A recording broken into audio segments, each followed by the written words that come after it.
Welcome to the E-Cave.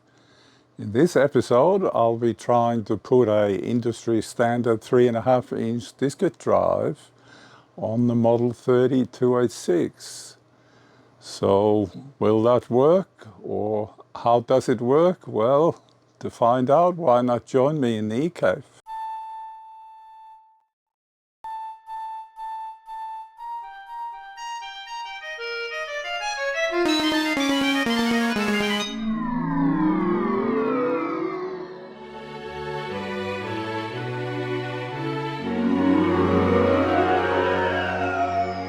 Well, thanks for staying.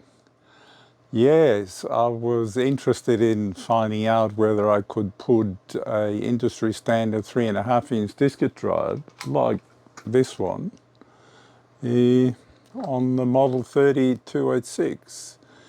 The idea is, of course, if the IBM drive, which is different, as you can see, especially the power, the IDC cable interface is the same, but the industry standard has the power broken out. But anyway, can it be done?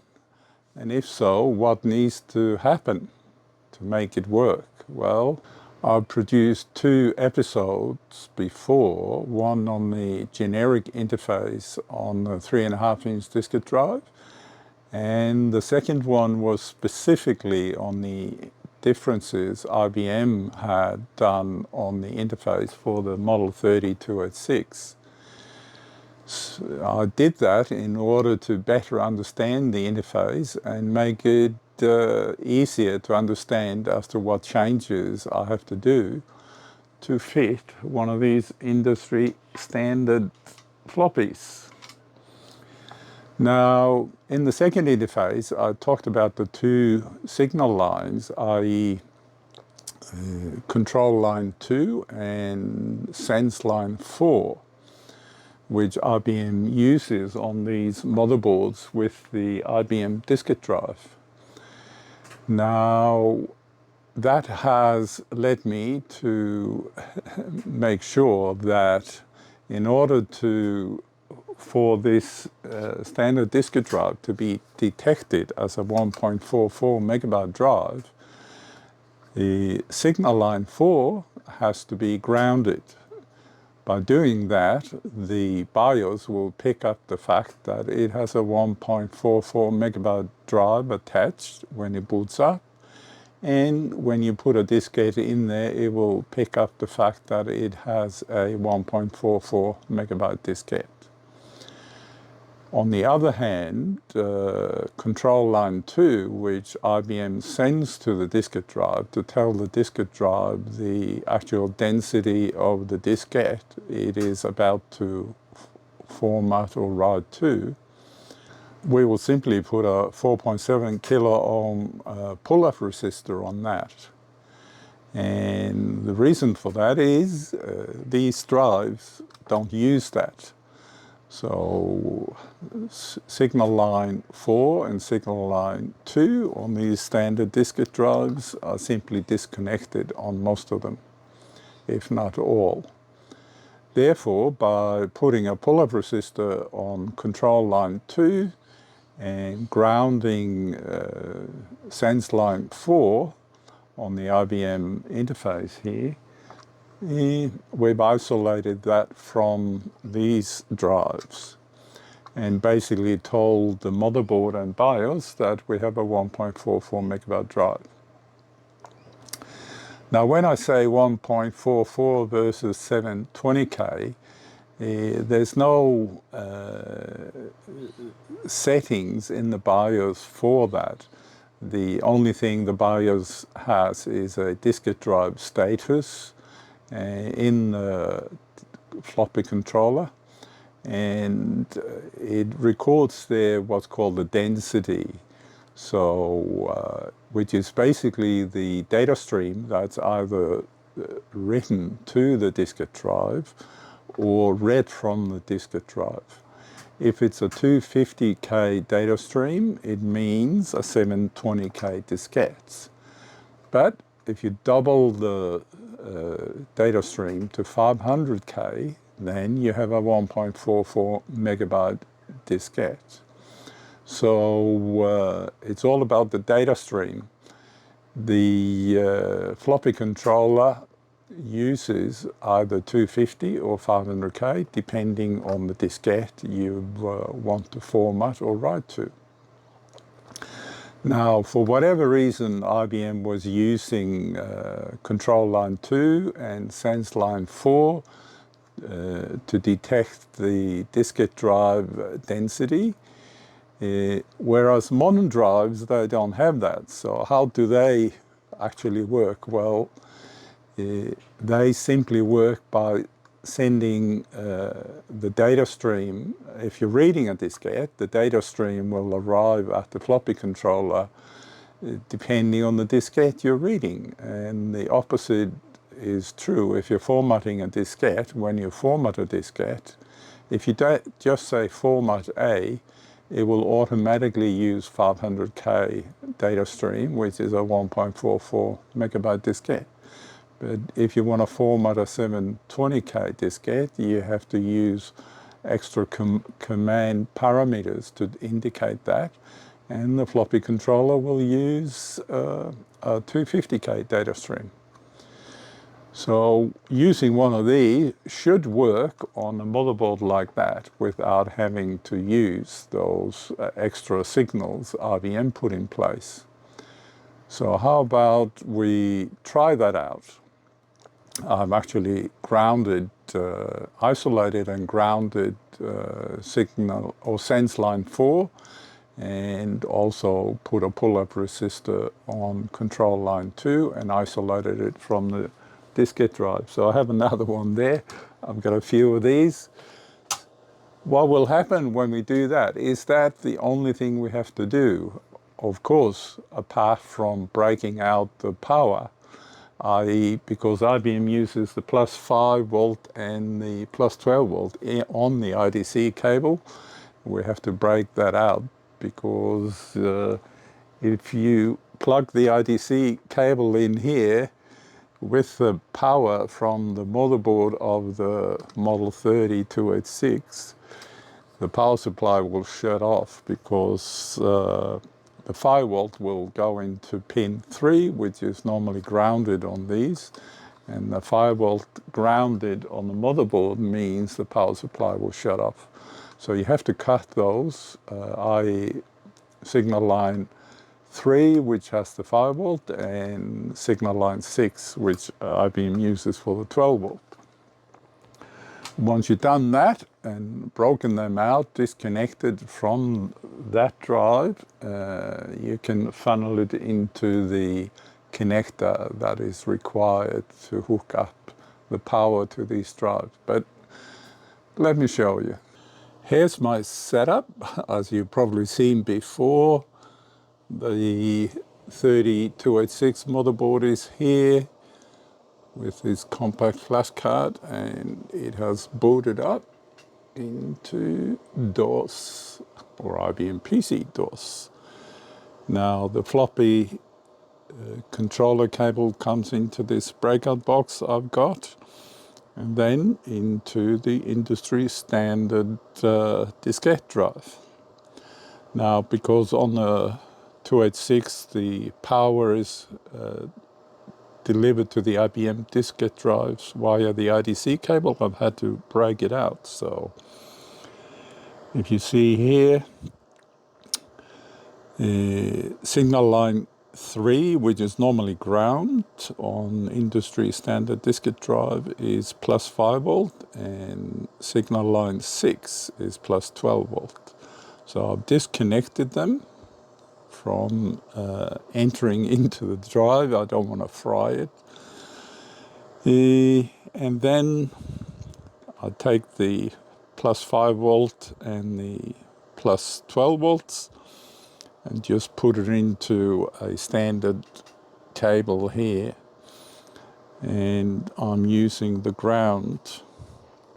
When it comes to the two proprietary signals IBM uses, 4 which is a sense line.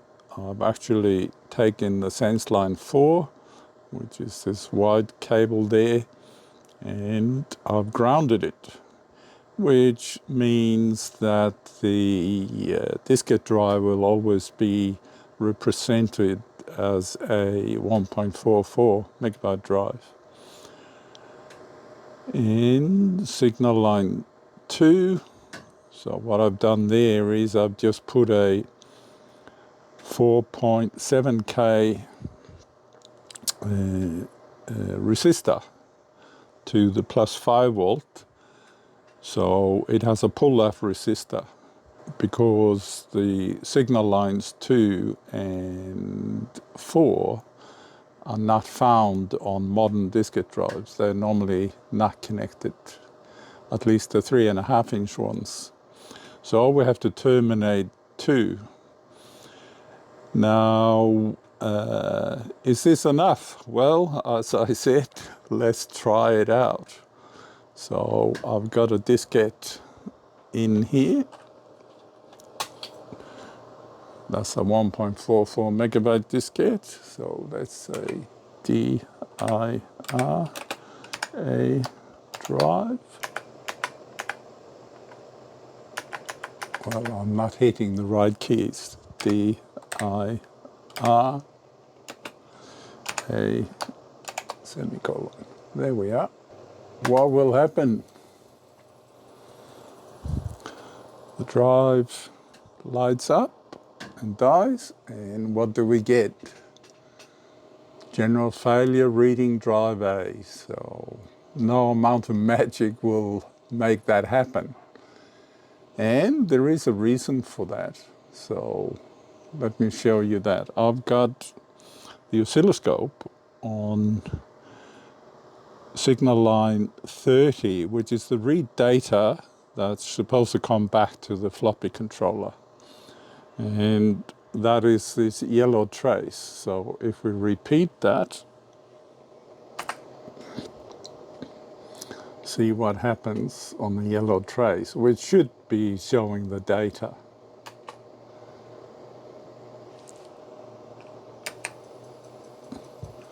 So that's the read data we see. Is not pretty. It's basically unusable.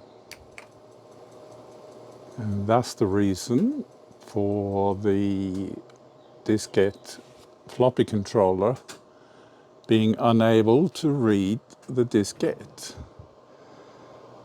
So what's the solution to that? Well, first of all, we have to understand the problem. So let me explain that. As you see, isolating the 2 signal lines, i.e. grounding the sense line 4 and putting a pull-off resistor on control line 2, well, the diskette can't be read. And as you saw on the oscilloscope, the signal level of the read signal is pretty pathetic. It's in the millivolt range, which means the floppy controller doesn't actually get any data back. Now, what would be the cause of that? Now, when I was measuring the pull-up resistor values on the Model 3206 motherboard, they were in the mega ohm range. And that means the drive here is seeing 5.7 mega ohms up to the plus 5 volts. And that makes it very difficult for it to generate a proper digital TTL level signal, because 5.7 mega ohm is a very high value for a pull-up resistor. Now, what do we do? How can we change that? Well, for comparison, the PC300GL only has like a 1K pull-up resistor up to plus 5 volt on the read data line. So let's take a leaf out of that book and put a 4.7K resistor from data line 30 up to plus 5 volt, and therefore putting 4.7 kilo ohm as the pull-off resistor, because parallel to the 5.7 mega ohm, the prevailing resistance will be 4.7K. And what will happen then? Let's see. Okay, here we have the 4.7K pull-up resistor on the read data line. That's just the resistor using an alligator clip up to the 5 volts. And look at what happens when I do another retry on the diskette. That's proper data, and we are fine with reading the diskette. So check disk.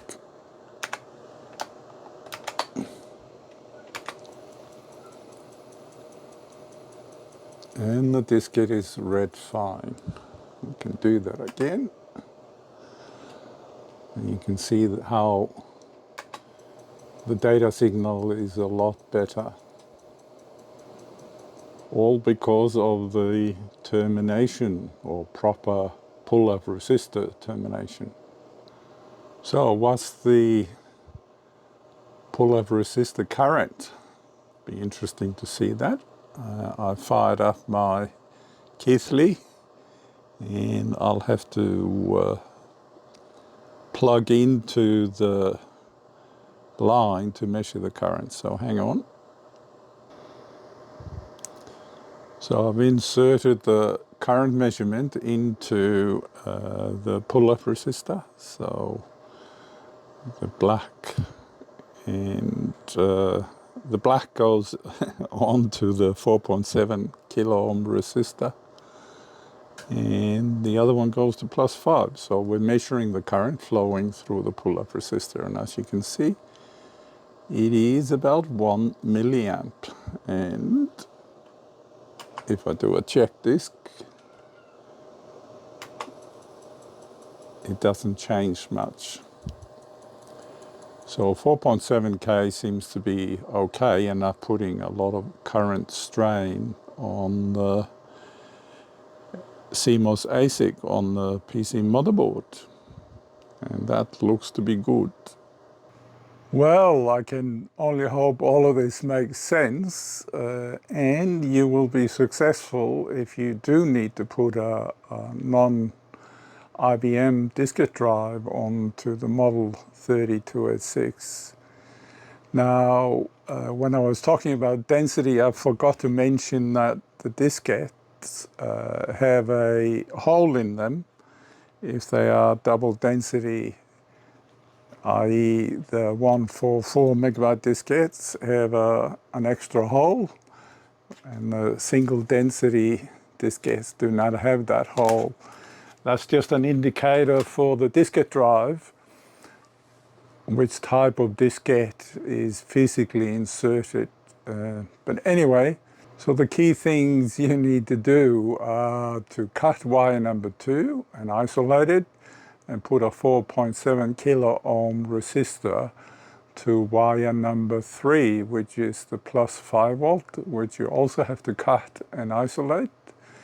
Then you need to cut wire number 4 and wire that to ground. You could probably use wire number 5 as a ground if you cut into that. Once you've done that, you also need to cut into the read data line on wire 30 and put a 4.7 kilo ohm resistor on that up to +5 volt. And of course, cut wire 6, which has the +12 volt, isolate it, and then take the +12 volt and the +5 volt into one of the diskette drive power connectors, which you have to source somewhere. And of course, the ground can go into wire number 5. I've mocked that up here, as you see, because I've only done this on my test harness. But it works. And what I also found out that I can put in a 1.44 megabyte diskette.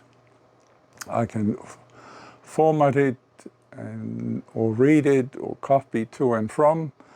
I can also put in a single density 720K diskette, and I can format and read and write to them without any problems. The fact that we isolate the IBM proprietary signals, wire 2 and wire 4, doesn't appear to have any impact on that. So without further ado, I hope this will be informative and useful for you. And once again, thanks for staying with me in the eCode, and until next time, goodbye.